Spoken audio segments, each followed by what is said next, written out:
Well, no doubt one of the future stars of the National Hockey League is joining us here from Mannheim, Germany. Moritz Seider, who became awfully popular in a very short period of time. Mo, great to see you.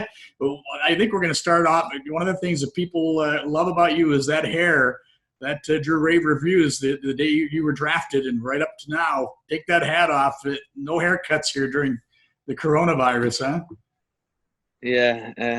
Hi Bob, how you doing? Yeah, I mean it's pretty long. Look at I that. need I need that haircut pretty bad, but I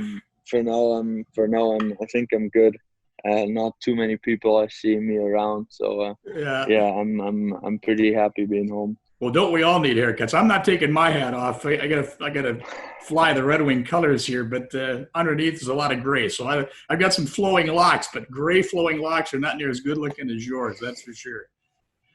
So how you doing? How's Yeah, Mannheim in Germany? How are they handling the coronavirus? I was reading up some statistics. I think fairly common among most countries around the world that this number seem to be similar to a lot of places. But how is it affecting you and your family? I mean, yeah, my family is pretty lucky. They can still go to work, and I have the chance training with the pro team in Mannheim in very small groups because the government allowed, I think now 3 weeks ago, that professional teams can train in small groups, and I'm appreciate that opportunity so I can do my workouts there, and yeah, I mean we're going back to normal soon, I think. All the stores are open on Monday again, and I mean it's different, but I mean we will figure it out walking around with masks and stuff like that. But I mean it's way better than sitting at home and doing nothing. Yeah, well, Mo, your parents are, kind of in the line of fire. In fact, for a long time, they've taken care of the elderly. In fact, if I'm not mistaken, they own their own company and moved to Mannheim for your hockey. The sacrifices they've made, but they're still working in that industry, right? Taking care of the elderly, so they're kind of in the on that front line, if you will. Yeah, sure. I mean, yeah, they're doing a hell of a job, sacrificing their bodies every day, and Yeah. I mean, I think they're a little bit more lucky, because they're in managing positionings. But I mean, I think there are other people there in direct contact with the virus probably every day. But I mean, they were lucky they didn't had a case yet in their home. So I think they're doing a good job, and yeah, they're loving their work. Well, we pay tribute to them, and not just for the work they do, but the job they've done with one of my favorites, Moritz Seider, is, as I've said all along, one of the most mature 18-year-old, now 19, by the way, just recently had that 19th birthday. So belated happy birthday to you. But you've got 1 year of pro hockey out of the way. Your assessment of that first season, Mo? Yeah, it was an overall great experience playing in the AHL, and getting that opportunity, playing a lot of minutes, being part on the PK, PP, just getting those important minutes I was aiming for. Yeah, and yeah, met some great teammates and great people around. Great overall organization. So I think it was an impressive rookie season, and I'm really proud with everything so far. Yeah, they really kind of let you loose a little bit in your first year as an 18-year-old, because in Adler Mannheim the year before, they were focusing mainly on you as a defenseman, right? They didn't allow you to do much offensively, and there are a lot of people, Steve Eisenman included, that feel like Mort Seider not only is going to be a great defenseman, but he's got a lot to give offensively as well.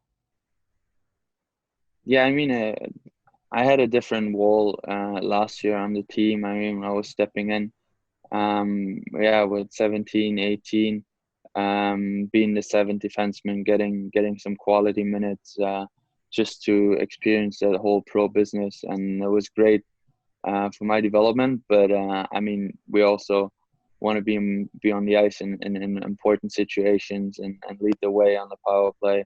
So that was a great chance for me this year for sure.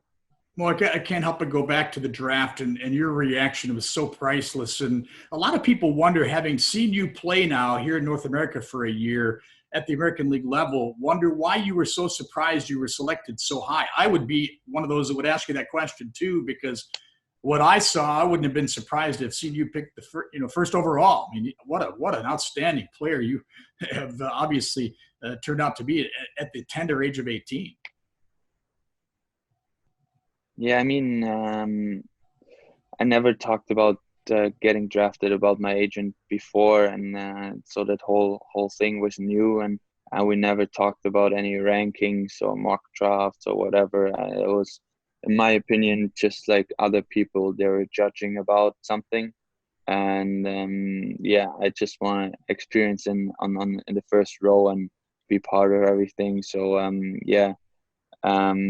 I mean, there was always, I think, that number somewhere between, I don't know, maybe 10 to 20, somewhere in that range. But for sure was a little surprised because, yeah, it was still number 6. But now I'm very proud to represent the organization everywhere I'm going, and I'm really happy.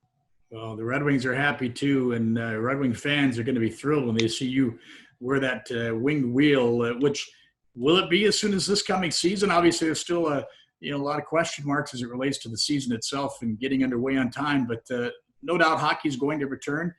Will Moritz Seider, at the tender age of 19, crack that Red Wing lineup in his second year pro? Yeah, hopefully. I mean, I think this summer is just really important. It's going to be one of the most important summers probably in my career, and yeah, we'll do everything to be in very, very good shape for main camp, and yeah, just show myself that I'm ready to play in the NHL, and hopefully aim for one of those spots. Well, what's your workout? What's it like right now? I mean, what do you do? Are you on the ice as well? I mean, unfortunately not. I mean, they cut off all the ice, and we're just doing our off ice stuff. It's pretty intense. It's about, I would say, 3 to 4 hours a day. Yeah, we start always with like half hour, 45 minutes, some yoga flow, getting the body going, and then going into some movement stuff. Yeah, some hip stuff, and then we go on our workouts with like some strength, some conditioning, some acceleration, some sprints here and there, some intervals. Yeah, it's pretty intense. And then in the afternoon, we always go in small groups of 2 or 4 and to do some activities out there. Maybe play, I don't know, a little spike ball, or we go for a round of tennis. Or so we've been pretty active so far, and it's been going good so far.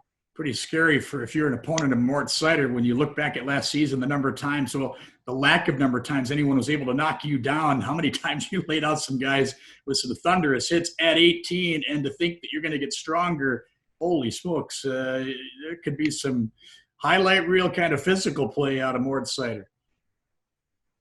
I mean, obviously it's part of the game nowadays, being tough and then making the opponent hard to play against you. And I like playing a physical game too. So yeah, you always can get better at the perfect timing for a hit or whatever. And yeah, definitely one of the things I'm aiming for in my game. Well, that physical play and the fact that you backed it up with a confidence that pretty tough to find in a young professional player coming from another country to North America first year.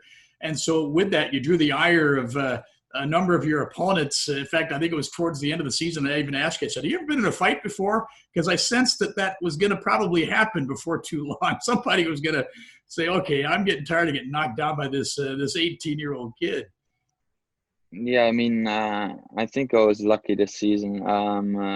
I think you always have to be prepared. Maybe I have to do 1 or 2 more sessions with Macker and train some stuff. Yeah, I mean, yeah, for sure you have to defend your teammates on the other hand side, and so it's probably yeah. I mean, it's part of the game, so I'm probably prepared for anything. I don't know yet. Red Wing fans are probably cringing right now because they're trying to get Anthony Mantha to stop dropping the gloves, I'm sure, with Moritz Seider. although a different position, might entail some different aspects of the game as a defenseman, but nonetheless, what a great future you've got. And the thing that's impressive too, and you and I talked about this as well, the sudden emergence again of German hockey, led by Leon Draisaitl. I mean, arguably one of the best players in the National Hockey, without a doubt, one of the best players in the National Hockey League right now. Yeah, I mean, it's fun watching him. I mean, he's I think 15 points ahead everyone right now. In scoring. So, hell of a player, hell of a person. I mean, he's a superstar, but also those little steps German hockey was taking in the last couple of years were huge now. I mean, the under 18s are back in the pro division or Division 1. The under 20s are back at the World Juniors Division 1. We won a silver medal at the Olympics, so I think there's a lot of things going the right way. And your friend Tim Stutzel, who knows, might become a teammate of yours. Wouldn't that be something? Yeah, that would be a great story to tell for sure. I mean, he's one of the most skilled guys I've ever watched. And one of the most fun guys to be around with. I mean, I have a chance now seeing him every day, and we hang out and do some stuff. So overall, a great kid, and I mean, as a player from the Red Wings organization, I think everyone would be happy to have his kind of skill set in your lineup. Well, I think without a doubt, the Red Wings, one of the most savvy draft picks that they've ever selected was yourself. And I think that probably has sparked even more interest in Stutzel, and the fact that, like we say, German hockey and the emergence of it. I'm pretty sure Steve Yzerman spent a lot of time over there last year, didn't he, hanging out with Stutzel and watching him play? I mean, for sure, we didn't talk too much about that kind of stuff. Other things to worry about during the season, but I mean, he's probably one of the best players in the draft, and they will watch him from far away, and they went over for a couple of games too. So I think they know exactly what they want, and I'm looking forward to the draft. Friendships aside, and the fact that he's a fellow German, do you take him ahead of Alexis Lafreniere if you're a general manager in the National Hockey League? Oh yeah, that's a good question. I can only say, I mean, I played with one guy, played against the other guy, and two great players, going full 60 minutes both, and it's going to be interesting. And I'm lucky that I don't have to make that decision, and other people have to judge about that. Hey, tell me about the drive-in rave. Have you been following this over in Germany? No, not really. Not really. You're allowed two people in a car. You can, as you drive up, and there's a guy playing music on a stage, and everybody's honking horns. You're dressing your car up in lights, and it's something to do apparently during coronavirus. I saw some video the other day, and I was cracking up. Yeah, that's funny. I mean, we have a little bit different setup. I mean, we have like a drive-through cinema. Yeah. And that's a pretty cool experience when you never had a chance to go there and watch a movie in your own car. So that's pretty cool too. Well, it's awesome seeing you, and we thank you for just providing us with so much fun last year. And not just on the ice. Those of us that are fortunate to have gotten to know you off the ice and get to hang with you every day, what a pleasure, what an honor, and it's just going to be so fun and rewarding to watch you, our fans, myself included, to watch you become a National Hockey League star. We appreciate you doing this, and appreciate you as just a phenomenal young man and great hockey player. Thanks, Bob. Anytime. Okay, buddy. We'll talk to you soon.